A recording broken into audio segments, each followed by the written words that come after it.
એ આવીને અહીંયા અમે થોડી જાહેરાત કરી લોકો ઘણા તૈયાર થયા, આવવા માટે તૈયાર થયા. ભગવાન જાણે મારે કોઈનું નામ નથી પાડવું અને નામ ઈશ્વર નોંધણી કરશે, મારે કોઈનું નામ નથી પાડવું. સાહેબ આવી ધર્મની જગ્યાની અંદર આવી ગૌશાળામાં સાહેબ વિરોધ કરવા વાળા ક્યાંથી આવે છે મને ખબર નહીં પડતી. સંસારીને સાહેબ અમારા સંતોમાંથી નીકળી જાય છે. ત્યાં કાંઈ નથી, ત્યાં કાંઈ જવાય નહીં, કાંઈ નથી. આમ છે તેમ છે, ફલાણે અમારે આ કાર્ય કરવાનું, અમને આપજો.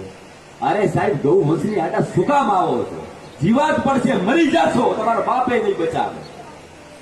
તમને સંસારી નથી કહેતો કે હું કોઈને ભેદભાવ નથી કહેતો. શું કામ ગૌ માતાની વચ્ચે આવા કરો છો? શું છે ગૌ માતાએ તમારો શું બગાડ કર્યો છે? જયારે હોય ત્યારે એને જ કેમ સહન કરવાનું થાય છે? એ જ કેમ દુઃખી છે ગૌ માતા? એને જ કેમ ભોગવવાનું થાય છે? ક્યાં સુધી મજાઓ કરશો? ક્યાં સુધી આનંદ તમે કરશો? જો ગૌવંશ ના બચ્યો તો અરે ભગવાધારીનું સન્માન નહીં રે, ખુલ્લી બજારમાં તમને વસ્ત્રો ઉતરાઈને મારશે, એ હાલત થઈ જશે. એ આ ગૌવંશ આ દેશમાં બચી રહ્યો, ગૌવંશના કારણે તમે બચી રહ્યા છો. ત્યારે જો આ ધર્મ ટકી રહ્યો હોય ને આ સંતો આજે આનંદ કરતા હોય તો ગૌ માતાના કારણે કરે છે. થોડી તો એકવાર ગૌ માતાને ખબર પડે કે શું તમારી હાલત થાય છે.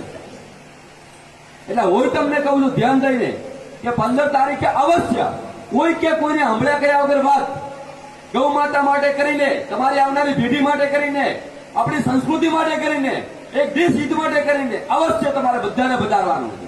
નહીતર ઉલટી વાતો, ઉલટા કેટલા વિડીયો આવશે, કેટલા સમાચાર આવશે મારી પાસે આવે. કોઈનું આપણે કાંઈ માનવાનું નથી. આપણે આપણા આત્માનું માનવાનું છે, આપણે ગૌ માતા માટે માનવાનું છે. હજારો રૂખવાળો આવશે વાતો કરવા માટે કરી, આમ છે તેમ છે, ફલાણું કરવું છે, ઓલું કરવું છે, આ કરવું છે. અરે હમણાં મેં ઘણા એવા વિડીયો જોયા છે. 2 નંબરના ધંધા કરો, કાળું નાણું હોય, ખોટા પૈસા લાવવા પછી કે ગૌ માતાને જઈને તમે પૈસા આપવાનું કરશો કે ગૌ માતા હિંગડું મારશે.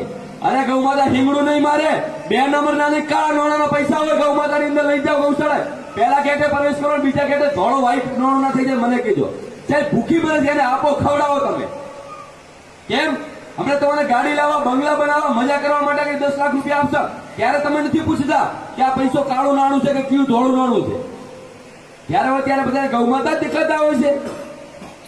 એટલે મારે હવે વધારે વાત નથી કરી. બસ હું તમને આમંત્રણ પાઠવું કે 15 તારીખે હું ખુદ જવાનો છું અને ગૌ માતા માટે કરીને. તો કેટલા જણા આવવાનો છે? આપણે હાથ ઊંચો કરો તો કેટલા જણા ગૌ માતા પર ભાવ છે કે શું આવવાનો? બસ આ જેને આવવાનું હોય એ તમારે, મારી પાસે વ્યવસ્થા એક જ છે, પણ તમારે જે પ્રમાણે બધા આપણે સવારમાં 9 વાગે આશ્રમે આવી જાજો. ત્યાંથી બધા આપણે મળીને જવાનું છે. બાપુને મોટી રીતે આપણે આનંદથી ખુશ કરવાના છે. હરેક સમાજે ખૂબ સેવા કરી છે. બાપુએ મને કીધું છે, બાપુ તો ખુદ ક્યારે નથી બોલ્યા, પણ બાપુ પાસે જે સેવક રહેશે મુકંદર મહારાજજી, એમણે જ મને કીધું છે કે કંઈક ને કંઈક જે યોગ્ય લાગે તો સેવા કરાવજો, નહીં તો તમે આવજો તો ખરી, જોડાવજો ખરી. મારી ઈચ્છા છે કે આપણે બધા મળી જે યથાશક્તિ આપણે થશે એ સેવા કરશું તો બાપુને થોડો ગર્વ થશે, બાપુને થોડો લગાવ રહેશે અને ગૌ માતા પ્રત્યેનો આપણો ભાવ જાગશે.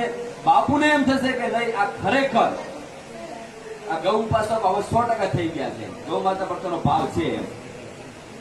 તો અવશ્ય તમે આજ પછી, હું જો હજી તમને કહી દઉં, હું કોઈના વિરુદ્ધ પક્ષમાં નથી, મારો દુનિયામાં કોઈ દુશ્મન નથી અને સાધુનો તો કોઈ દુશ્મન